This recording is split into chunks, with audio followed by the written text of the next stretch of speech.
Esse é o terceiro vídeo dentro de escatologia, dentro do tema expectativa da segunda vinda de Cristo. Esse é o terceiro e último desse tema. Eu vou fazer um breve resumo para a gente finalizar. O tema desse módulo é a expectativa da segunda volta de Cristo. E nós começamos falando, no primeiro dia, falando sobre a expectativa. A igreja, ela deveria viver numa expectativa da volta de Cristo, mas as pessoas têm deixado... As pessoas têm deixado passar. As pessoas elas têm deixado passar os dias, os meses, os anos. Alguns acham que Cristo não vai voltar, outros acham que está errado. Alguns acham que está errado, que Jesus Cristo falou uma coisa, mas que não iria acontecer. Outros acham que vai demorar muito, outros acham que foi rápido. E a igreja, com isso, vai deixando o tempo passar. Nós falamos vários versículos comprovando que vai haver essa volta. Você tem alguma dúvida em relação a isso, que Jesus Cristo vai voltar? Alguém tem alguma dúvida? Não. Jesus Cristo ele vai voltar. Nós, como pessoas dependentes do Senhor, entender a soberania de Deus, nós temos que entender que, apesar de todos os fatos serem controlados pelo Senhor, nós temos a nossa obrigação. Nós não podemos ficar de uma maneira passiva, aguardando uma chegada. Várias parábolas falam sobre isso. Nós falamos sobre elas durante essas semanas. E as pessoas levantam algumas possibilidades. E aí nós temos como versículo base, Marcos 13:32, nós já lemos. Mas a respeito daquele dia ou de hora, ou da hora, ninguém sabe, nem os anjos do céu, nem o Filho, senão o Pai. A palavra de Deus diz que ninguém sabe. As pessoas ficam tentando achar uma data. Eles ficam tentando mostrar uma data. Várias seitas, elas definem data como o fim dos tempos, como o fim, e levam os seus seguidores a se matarem, a venderem as coisas, a entregar as suas propriedades para eles. As pessoas usam esse advento da segunda volta de Cristo, esse fim, entendeu, como um jeito deles arrecadarem dinheiro, arrecadarem verbas para eles mesmos. Algumas pessoas acham que Jesus Cristo errou. Jesus Cristo, ele quando falou que iria voltar rapidamente, e ele não falou nunca isso, mas um entendimento possível de alguns textos leva a entender que aconteceria isso. Muitas pessoas acreditaram ou pensavam que era isso. Talvez um dos motivos, porque ali no início da igreja primitiva, eles vendiam seus bens. Se você tinha 2 carros, eles vendiam um carro. Se eles tinham duas propriedades, ele vendia uma. E todo o dinheiro era depositado no pé dos apóstolos para que eles pudessem dividir. E muitas pessoas começaram, inclusive, a parar de trabalhar. Tanto que o apóstolo Paulo olha para eles e fala assim: não é bem assim. Se você quer trabalhar, se você quer comer, trabalhe. Então as pessoas começaram a ter um entendimento errado. E nós chegamos a algumas conclusões no segundo encontro, dizendo que não, que Jesus Cristo nunca falou que iria voltar rapidamente ou naquela geração. E sim, havia umas possibilidades com a queda de Jerusalém, com a ressurreição, que é o ponto que as pessoas, os teólogos mais se firmam, que eles estavam falando que aquele povo, ele iria olhar para aquilo, para a volta de Jesus Cristo, e eles iriam, como incrédulos, estar observando a ressurreição de Cristo, e não a segunda vinda. É a resposta para aquilo que você perdeu, depois a gente conversa mais especificamente. Então, Jesus Cristo não ia voltar naquela geração, ele estava se referindo à sua ressurreição, que aquelas pessoas iriam estar vendo aquilo. Uma outra possibilidade é que Jesus Cristo iria voltar num tempo muito distante, e as pessoas se apegam demais nisso. Falam assim: não, Jesus Cristo está há 2015 anos para ele voltar, e até agora ele não voltou, então ele vai demorar. E as pessoas, elas se acomodam. Os jovens em especial falam: não, eu vou viver minha vida. eu vou curtir. Quando eu estiver velhinho, quando eu estiver mais idoso, eu vou me preocupar com isso. E isso é um engano, porque novamente a palavra de Deus diz que não há dia, não há hora definido. Então é muito perigoso você se firmar nisso, porque nós somos sujeitos a enfermidades e a morte e a acidentes todos os dias. Todos os dias. Acho que essa semana teve uma notícia triste de um ônibus aí pelo Brasil, que ele estava levando 50 e poucas pessoas para um evento religioso. Quando fala evento religioso, normalmente eu acho que é católico, é evangélico. Mas não falou se era católico ou evangélico, pelo menos eu não vi. Espírita. Então eles estavam indo para um evento religioso e aquele ônibus perdeu o controle e aquele ônibus desbarrancou lá, caiu 50 metros e morreu 50 pessoas. 6, 7 pessoas da mesma família. Crianças, adolescentes, adultos, jovens, anciãos, pessoas de todas as idades. Então a gente não pode se firmar, não pode se firmar que Jesus Cristo ele vai vir. Tem um texto que diz que um homem, está lá em Lucas, um homem ele se preocupava muito com suas finanças, ele cuidava e guardava e cuidava da sua agricultura, e chegou uma época que ele construiu celeiros maiores, ele encheu até a boca. E aí ele falou, bom, agora eu vou aproveitar a minha vida. E aí o Senhor fala assim, louco, hoje mesmo te pedirão a tua alma. A gente não sabe quem vai morrer primeiro, a gente de novo falando de morte. Não sabe se vai ser os mais novos, se vai ser os mais velhos, quem vai ser, mas a gente tem que estar sempre preparado. Baseado nos pronunciamentos e nas palavras que nós já vimos, nós podemos concluir com certeza que Jesus deixou lugar para a possibilidade de que a segunda vinda dele iria demorar um certo período de tempo que não se sabe. Pode ser um período curto, pode ser um período longo. Nosso tempo não é o tempo de Deus. O tempo de Deus é medido em eternidades, o nosso tempo no máximo é medido em séculos e milênios. Nós não podemos comparar o nosso tempo com o tempo de Deus. Baseado nos pronunciamentos e palavras que acabamos de ver, podemos concluir que com certeza Jesus deixou lugar para a possibilidade de que sua segunda vinda pudesse acontecer depois de um período considerável de tempo. E aí, conforme nós falamos, há o primeiro grupo que acha que houve erro, que era uma volta rápida. O segundo grupo acha que vai demorar muito tempo. E tem um terceiro grupo que diz que não tem certeza se Jesus Cristo vai voltar ou não vai voltar. Marcos capítulo 13, 32, nós já lemos, vamos ler de novo. Abra a Bíblia em nome de Jesus. Marcos 13, 32. Tudo bem, Gabriel? Tudo. Está limpado? Estou. Marcos 13, 32.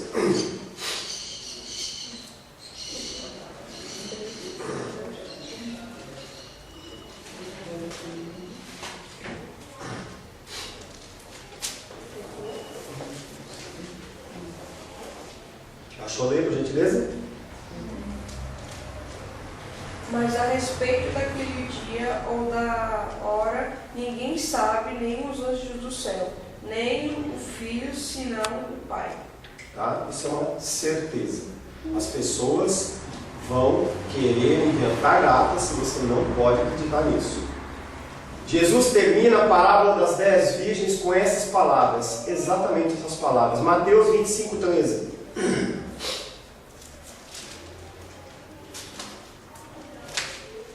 Mateus 25, 13. Vigiai, pois, porque não sabes o dia nem a hora.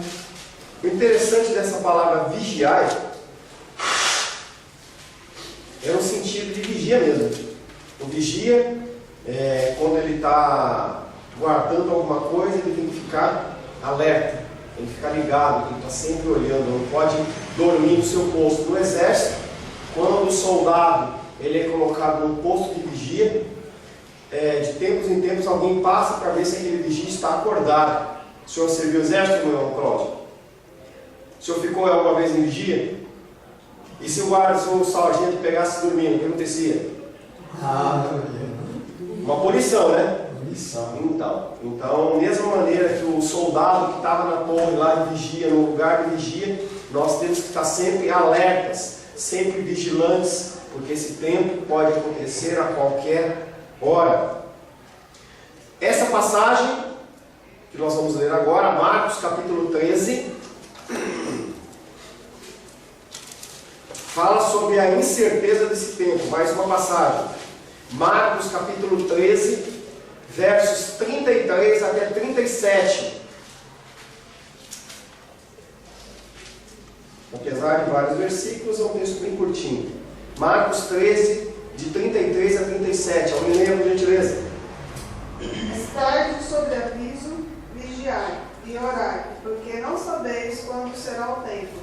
É como um homem que, ausentando-se do país, deixa sua casa, dá autoridade aos seus servos, a cada um a sua obrigação, e ao porteiro ordena que vigie. Vigiai, pois, porque não sabeis quando virá o dono da casa, se à tarde, se à noite, se ao cantar do galo, se pela manhã, para que, vindo ele inesperadamente, não os ache dormindo. O que, porém, vos digo, digo a todos: vigiai. Quem é o dono da casa? Deus. Quem é a casa? Nós. Nós somos o que do Espírito Santo? Templo do Espírito Santo. Ele foi nos preparar ao orar e ele vai voltar. Ele vai voltar. Em outra ocasião, Jesus usa a figura dos servos que esperam pela volta dos seus senhores. Outra passagem semelhante, Lucas 12, 35 e 36. Lucas 12, versos 35 e 36.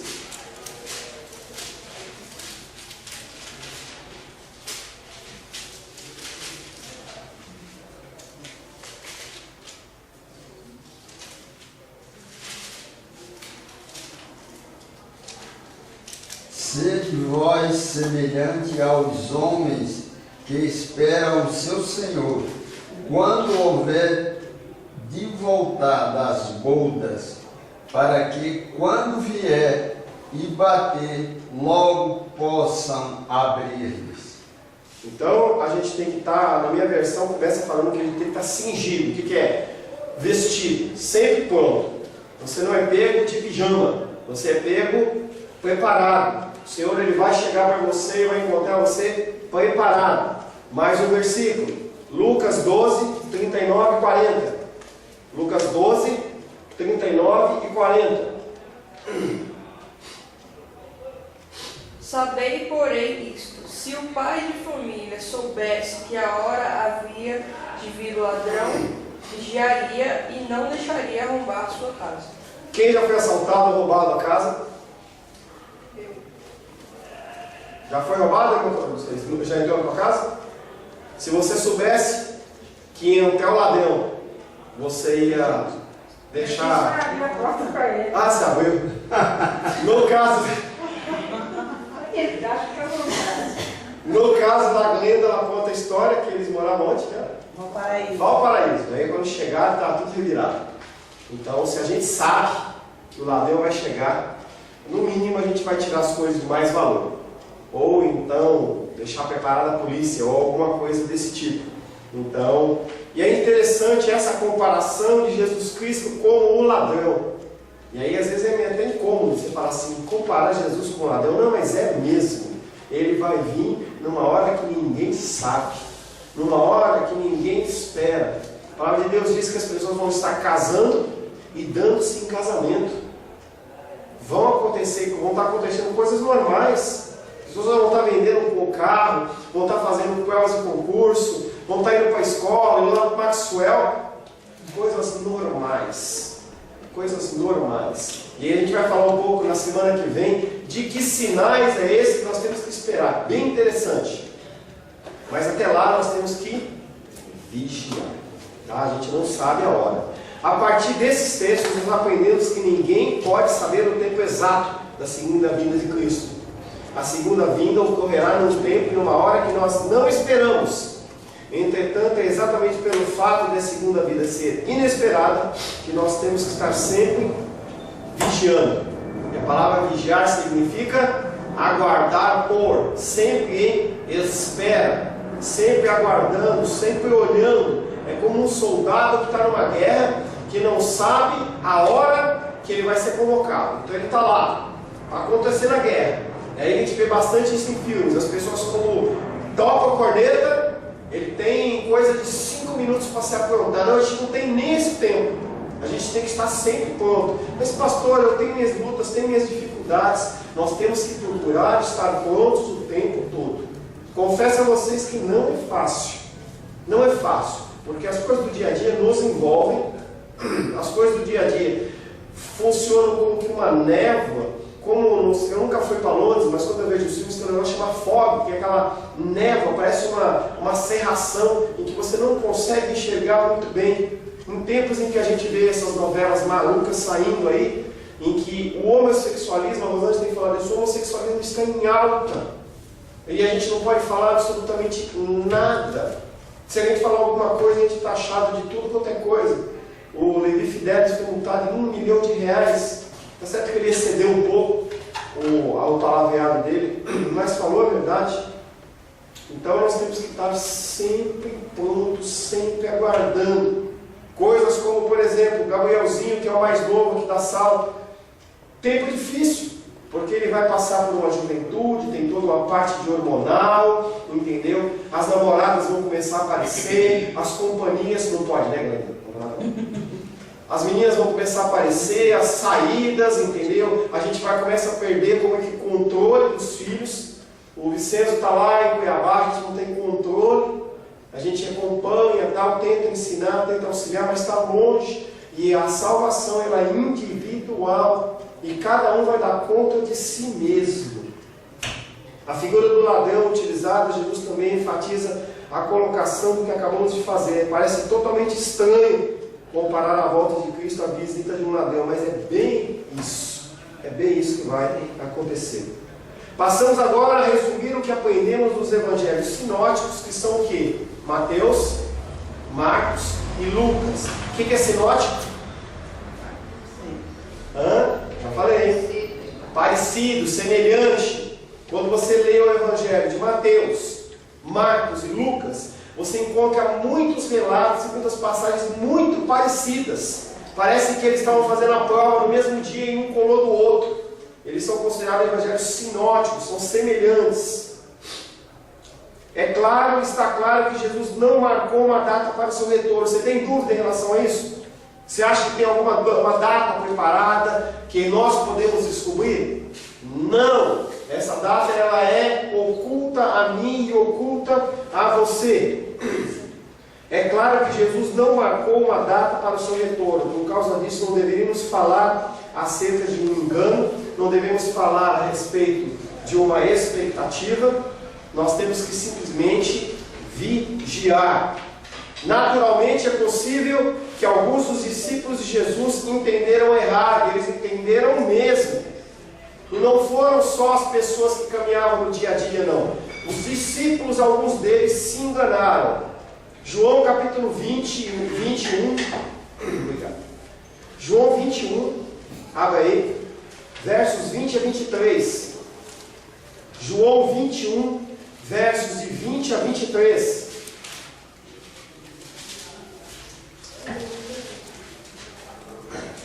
Evangelho de João 21, do verso 20 até o 23.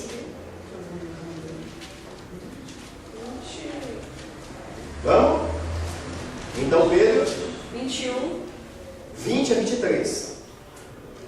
Divulgou-se, pois, entre os irmãos o dito de que aquele discípulo não havia de morrer. Jesus, porém, não lhe disse que não morreria, mas se eu quero que ele fique até que eu venha, que te importa a ti? Este é o discípulo que testifica dessas coisas e as escreveu e sabe. E sabemos que o seu testemunho é verdadeiro. Há, porém, ainda muitas outras coisas que Jesus fez. E se cada uma das quais fosse escrita, cuide. Amém. Amém. Tem. Na minha versão, Então Pedro, voltando-se, viu que também ia seguindo o discípulo a quem Jesus amava. Quem era o discípulo que Jesus amava? João. Então, dentro desse contexto de ressurreição, de segunda volta de Cristo, Pedro olha para Jesus, vê João e fala assim: Jesus, e esse aqui? Ele vai morrer ou não vai morrer? E aí Jesus Cristo olha para ele e fala assim: se eu quero que ele permaneça até que eu venha, que te importa? Quanto a ti, segue-me. Então se tornou corrente entre os irmãos o dito que aquele discípulo não morreria no sentido antes de ver Jesus. Ora, Jesus não dissera que tal discípulo não morreria, mas se eu quero que ele permaneça até que eu venha, que te importa? O Senhor, ele fez uma colocação ali, em que as pessoas, quando ouviram, falavam assim: eixe, ou João não vai morrer, ou Jesus Cristo vai voltar logo e João vai ver. Mas o Jesus não estava falando isso. Jesus estava falando que Pedro, ele tinha que cuidar da vida dele, ele tinha que preocupar com ele. Ali Jesus dá uma pegada em Pedro, porque Pedro estava preocupado com João, enquanto nos textos que nós lemos fala que nós temos que vigiar a nossa vida. E Pedro, ele entende de uma maneira errada, ele está achando não, que Jesus Cristo ia voltar logo.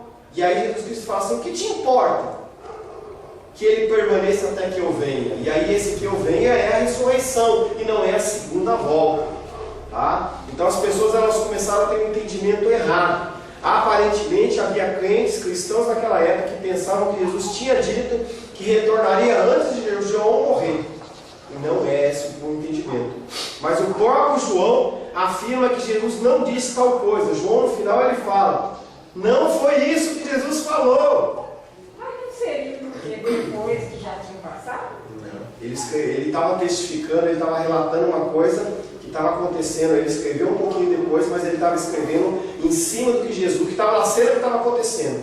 Era um relato. É que nem quando a gente estava na sala de aula e a professora falava assim: conte sobre tal evento. Aí você conta, descreve: olha, aqui tem tantas cadeiras, está acontecendo ali. E ele fala para Pedro: Pedro, não é isso, não é que Jesus Cristo está voltando logo, não. Nem que eu não vou morrer. Ele está falando outra coisa, você está confundindo. Mas as pessoas, quando ouviram aquele diálogo, começaram a achar que Jesus Cristo ia voltar. Se eu tivesse mais pensado. Eu também.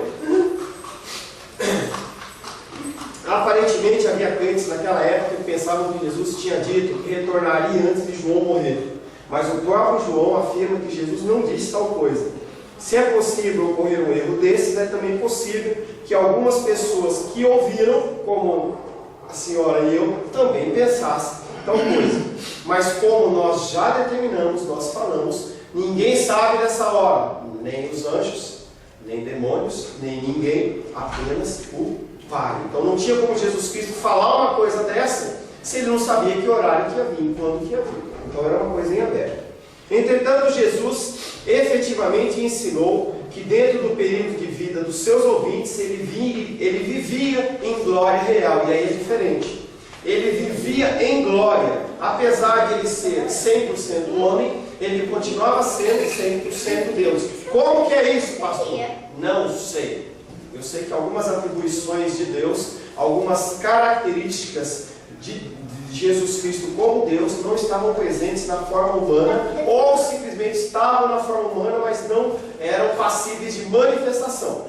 Como, por exemplo, naquela hora lá que Jesus Cristo está sendo traído, e aí o Pedro pega a espada, corta a orelha do servo lá do sumo sacerdote, e aí Jesus Cristo fala: se eu quisesse, eu chamava não sei quantas legiões de anjos. Então ele tinha essa possibilidade, mas ele se abstinha de usar aquela autoridade divina, porque ele estava ali como homem, mesmo tendo as características de Deus. Mateus 16, 28.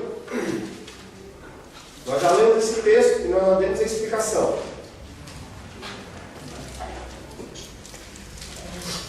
Mateus 16, 28. Leite, tia. Não? Posso ler? Bora. Ali, 28. 16, 28. Achei. Não tem. Em verdade, vos digo que alguns há dos que aqui estão que não provarão a morte até que vejam vir o Filho do Homem no seu reino. Conforme nós já explicamos, essas palavras se referem à ressurreição e não à segunda volta. Nós já explicamos isso. Portanto, Jesus ensinou a certeza de que Ele iria voltar uma segunda vez, sem nos fornecer uma data exata. Estou batendo em cima disso muitas vezes, porque você, com o passar do tempo, você vai encontrar pessoas que vão dizer, fazer cálculos mirabolantes e vão querer trazer um engano. Alguns dos seus pronunciamentos dão lugar a um tempo considerável de tempo até o seu retorno. Mas uma vez que o tempo exato é desconhecido, nós temos que estar numa vigilância constante. Agora nós vamos olhar o que o apóstolo Paulo fala, porque nós já olhamos o que os evangelhos falam. Vamos ver o que o apóstolo Paulo fala. Será que o apóstolo Paulo ele tinha dúvidas? Não tinha dúvidas? Algumas situações são colocadas pelas pessoas e nós vamos estar falando que essas coisas são mentira. Deslocamos agora a nossa atenção para a expectativa através de Paulo. É certamente verdadeiro que a expectativa da vida de Jesus e do que acompanha os motivos centrais da pregação de Paulo. Por isso que nós falamos da vida de Jesus Cristo.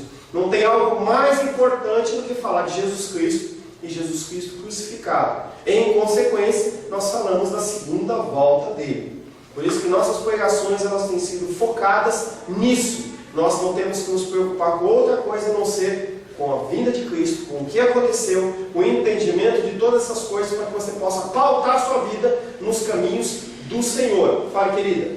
Peraí, pastor, vamos diretar. Porque essa história aqui, ela é forte demais para a gente pular por cima dela assim. Pode falar. Que até que Jesus venha no seu reino. Peraí. Ele está reinando agora? Está reinando. Quando ele estava pregando ainda, ele fala assim, lembra quando primeiramente aqueles pessoas que estavam cuidando do gado, que receberam a anunciação do anjo, eles recebem a notícia do reino de Deus chegando na terra. E aí, quando João Batista está pregando, lá na hora do batismo, ele fala, arrependei-vos, porque vos é chegado o reino de Deus. Jesus Cristo fala a mesma coisa. E o reino de Deus ele é selado a partir da ressurreição dele. Então, quando se fala sobre o reino de Deus, estamos falando sobre da ressurreição para frente. Então, o advento de Cristo na terra sela isso. E aí, com a ressurreição, há um outro selo, que é o selo da ressurreição, já programando já a segunda volta. Aí, deixa eu dizer, o que eu entendo? Porque a gente está aqui para aprender mesmo.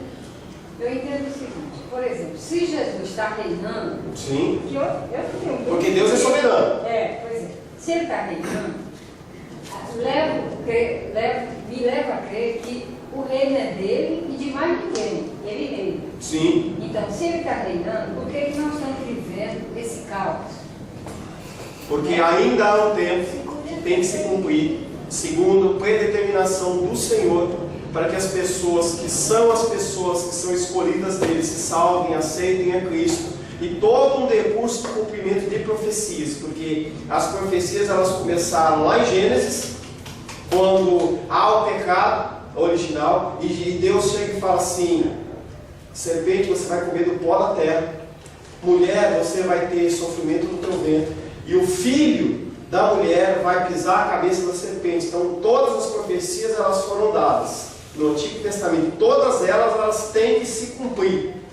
Inclusive que haverá tempos em que o coração de muitos se esfriaria, em que as pessoas perderiam o amor um pelos outros, pela vida e pelas coisas. Então, cumprimento da profecia. O Senhor ele escreveu um livro, todo um manual do que iria acontecer, como se fosse um grande filme, e isso vai ter que se cumprir 100%. Na semana que vem a gente vai estar falando sobre os sinais dos tempos, sinais que terão que acontecer para que a volta do Senhor se complete. Lá em Apocalipse tem uma passagem que nós já lemos, em que as pessoas falam exatamente essa pergunta que a senhora fez. Os mortos em Cristo estão com vestes brancas embaixo do templo, nós já falamos isso no sono, aqueles negócios lá de dormir e tal, e eles estão e olham para Deus e falam assim, Deus, até quando o Senhor vai permitir esse tipo de coisa?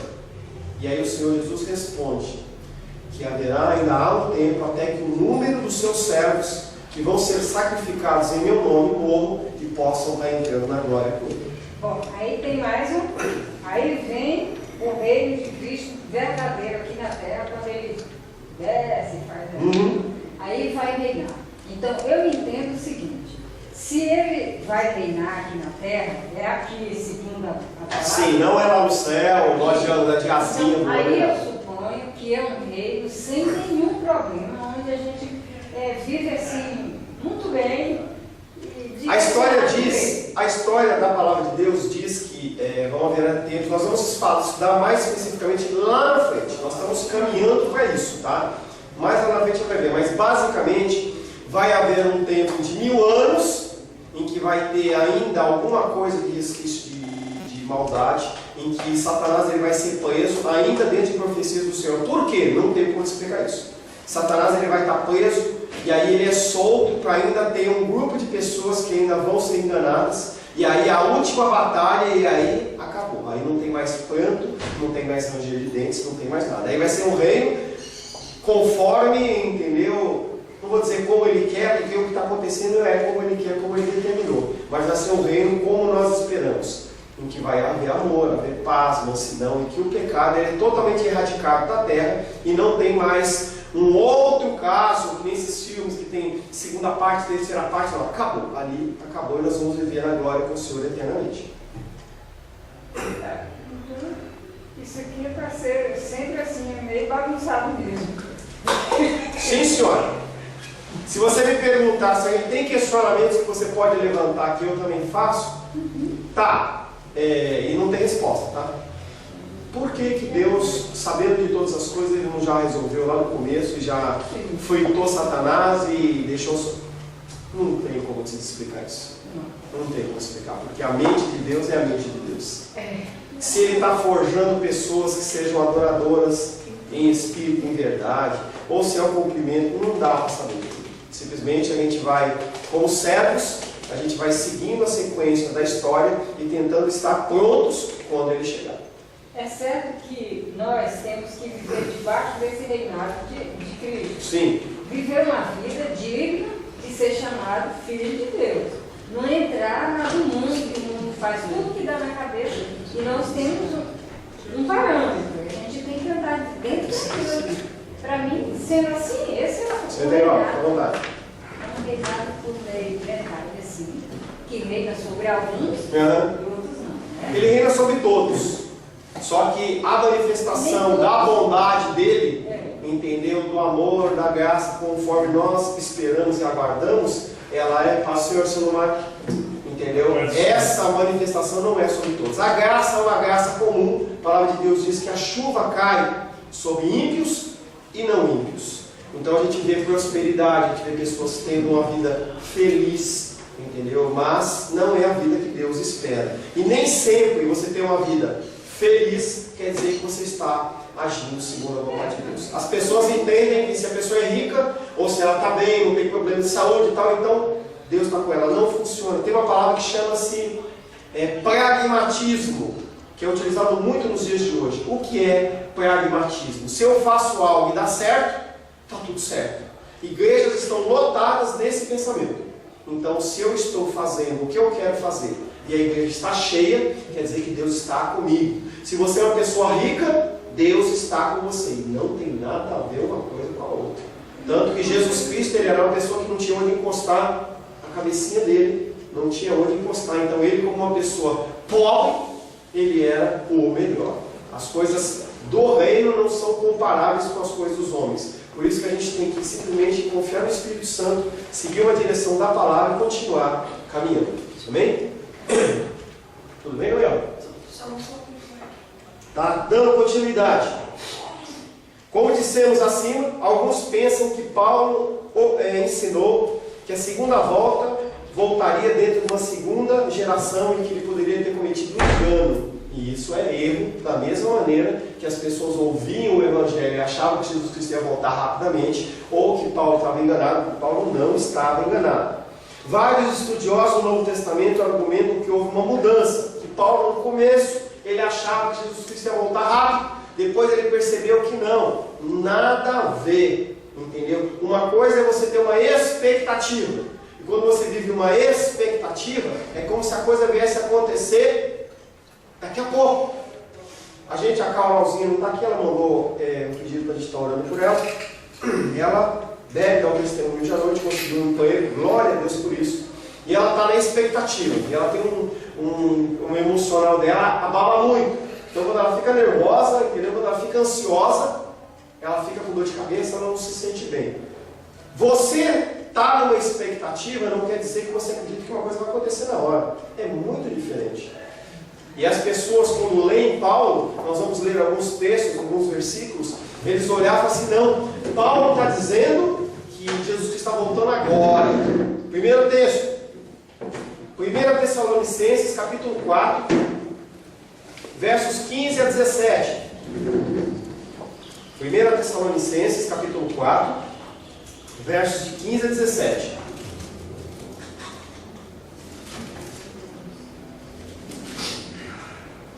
Alguém pode ler, por gentileza? Ora, ainda vos declaramos por palavra do Senhor isto: nós, os vivos, os que ficarmos até a vinda do Senhor, de modo algum precederemos os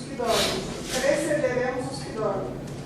Porquanto o Senhor mesmo, dada a sua palavra de ordem, ouvida a voz do arcanjo, ressoada a trombeta de Deus, descerá dos céus, e os mortos em Cristo ressuscitarão primeiro.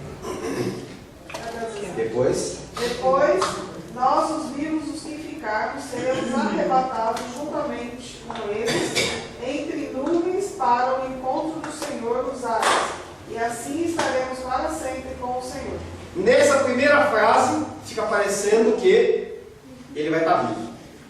Ora, ainda vos declaramos por palavra do Senhor isto: nós, os vivos, os que ficarmos até a vinda do Senhor, de modo algum perseveraremos o que dorme. E aí as pessoas leem esse texto e falam assim: apóstolo Paulo, ele acreditava que ele ia estar vivo, mas havia possibilidade, como ninguém sabe a hora, pode ser que ele estava na geração, pode ser que não. Ele vive na expectativa, mas a certeza que ele tem é: eu não vou, o meu encontro com Jesus nas alturas, após o toque da trombeta, ele vai ser depois daqueles que já morreram. Aqueles que já morreram é coisa de milissegundo, mas primeiro aqueles que estão mortos ressuscitam, e aí as pessoas que estão aqui vão junto e encontram nos ares. Segundo texto, Filipenses capítulo 1, verso 21 a 24. Filipenses capítulo 1, versos 21 a 24. Vamos, Gabriel, larga essa bolinha aí, vamos ler, vamos. Filipenses? Capítulo 1, verso 21 a 24. Se alguém achou antes, pode ler. Filipenses, versos... Capítulo 1, verso 21, 22, 23 e 24. Porquanto para mim o viver é Cristo e o morrer é lucro. Entretanto, se o viver na carne traz fruto do trabalho, já não sei o que hei de escolher. Ora, de um outro lado, estou constrangido, tendo o desejo de partir e estar com Cristo, o que é incomparavelmente melhor. Mas, por vossa causa, é mais necessário permanecer na carne. E aí o apóstolo Paulo, ele está na expectativa, aí falando assim: se eu fico, eu estou ajudando as pessoas. Se eu vou, eu fico com Cristo, que é incomparavelmente melhor. E aí ele está nessa expectativa, ele não sabe o que vai acontecer. E aí dentro do desejo dele, ele fala assim: é melhor que eu fique por enquanto, mas ele não está definindo que Deus vai voltar depois ou antes, nem coisa nenhuma. Simplesmente ele está querendo continuar trabalhando na obra, para que as pessoas possam, mais pessoas virem a Cristo. Importante afirmar que, apesar da expectativa inicial, isso não significa que Paulo tenha marcado uma data para a segunda volta dele, de Cristo. Paulo não está interessado em marcar datas. Sua maior preocupação era ensinar a certeza da volta de Cristo e a importância de estarmos sempre prontos para essa volta. Queridos, eu não vou pregar para você prosperidade, apesar que eu desejo prosperidade, eu oro para que você seja próspero. Eu não vou ficar pregando sobre um Deus que é obrigado a curar você, apesar que eu oro pela tua saúde. Oro pelo teu emocional, mas mais preocupado com o teu emocional é que você esteja pronto naquele dia. O apóstolo Paulo tinha essa preocupação. A preocupação dele era ensinar as pessoas sobre Jesus Cristo. Se tem uma coisa que eu quero que você aprenda, é sobre Jesus Cristo. A alegação de que Paulo mudou de opinião acerca do tempo da parousia ou da segunda volta, entre as primeiras e segundas epístolas, você percebe um discurso diferente. O que acontece é que ele volta a falar, ele tinha uma expectativa que ela se acomodou. Então, às vezes a pessoa fica numa expectativa e no início dessa expectativa, ela fica às cores da pele mesmo, mas depois ela vai acostumando. Então, ele tinha expectativa e continua com essa expectativa. Paulo não transmite a certeza de que espera estar ainda vivo quando Cristo retornar, e sim a possibilidade que ele pode voltar. Ele pode voltar hoje, ele pode voltar antes do almoço, depois do almoço, à noite. Pode ser que você chegue à noite e a porta esteja fechada. Pode ser que eu esteja aqui e ninguém venha, porque pode ser que eu fique. Isso é natural. Entendeu? Há possibilidade. A gente tem que estar vigiando a nossa vida. Então todas essas possibilidades, elas existem. E a qualquer hora ela pode acontecer. Paulo, como Jesus, fala do dia do Senhor vindo como um ladrão. E aí, ele não fala de algo que ele não sabia, ele ouviu sobre isso. 1 Tessalonicenses, capítulo 5, versos de 1 a 6, eu vou ler. Eu que vou ler esse. 1 Tessalonicenses, capítulo 5, versos de 1 a 6. O mesmo discurso que havia nos evangelhos, as mesmas coisas que estavam sendo faladas, o apóstolo Paulo fala a mesma coisa. É a mesma linguagem, porque é o mesmo Espírito. Não pode ter uma palavra diferente. 1 Tessalonicenses capítulo 5, verso 1 em diante. Irmãos, relativamente aos tempos e às épocas, não há necessidade que eu vos escreva, porque ninguém sabe qual que é. Pois vós mesmos estáis inteirados com precisão de que o dia do Senhor vem como um ladrão de noite. Quando andarem dizendo paz e segurança, eis que lhe sobrevirá repentina destruição. Como vem as dores de parto, aquela que está para dar à luz, e de modo nenhum escaparão. Mas vós, irmãos, não estáis em trevas, porque nós estamos falando da palavra de Deus, nós estamos falando do cristianismo, que você tem que estar guardando. Mas vós, irmãos, não estáis em trevas, para que esse dia, como ladrão, não vos apanhe de surpresa. Porquanto, vós todos sois filhos da luz e filhos do dia. Nós não somos da noite nem das trevas. Assim, pois, não durmamos como os demais. Pelo contrário, vigiemos e sejamos sóbrios. Não permita que você esteja espiritualmente embriagado, entendeu? Achando que a coisa não vai acontecer, ou não tarda a acontecer. Mais uma vez, o objetivo da imagem do ladrão é mostrar a incerteza da segunda volta de Cristo. Quando Paulo adiciona que seus leitores não estão em trevas, porque nós somos inspirados e iluminados pelo Espírito Santo na leitura da palavra, o dia do Senhor não deve nos surpreender, como um ladrão. E ele deixa implícito que se alguém estiver sempre espiritualmente pronto para a volta de Cristo, esse alguém não será transtornado por essa volta, não vai ficar apavorado, não vai ficar desesperado, não, ele não vai ter que ser pego de surpresa, porque ele já está aguardando. Resumindo, o que nós aprendemos de Paulo acerca da segunda volta, deveria ficar claro que nós não devemos acusá-lo de ter feito um erro de julgamento. Paulo, como os evangelistas, nenhum deles cometeu um erro. Havia expectativa? Sim. Sabe-se a hora que vai voltar? Não. Que nós possamos ficar vigilantes. Nossa expectativa pela volta do Senhor, portanto, deveria ser um incentivo constante para viver para Cristo nessa terra e para o seu reino, e para buscar as coisas que são lá do alto e não da terra. Pastor, eu vou largar tudo. Não falei isso. Você tem que ter sabedoria, porque tem pessoas que entendem isso. Não, agora eu vou largar tudo e eu vou só ficar orando. Se você ficar só orando, você vai morrer de fome, a menos que Deus comande isso. É muito específico. Então, você tem que ter a sua vida. Deus não nos tira do mundo, mas Ele nos mantém no mundo, para que nós possamos dar testemunho dEle. O melhor modo de buscar as coisas lá de cima é estar ocupado com o Senhor aqui e agora. Amém? Feche seus olhos. Senhor, em nome de Jesus, queremos louvar, adorar e bendizer o Teu nome, porque nós vivemos a expectativa da segunda volta do Senhor.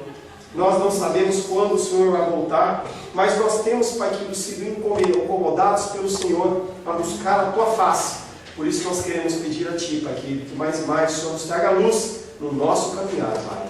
Em nome de Jesus. Amém. Amém.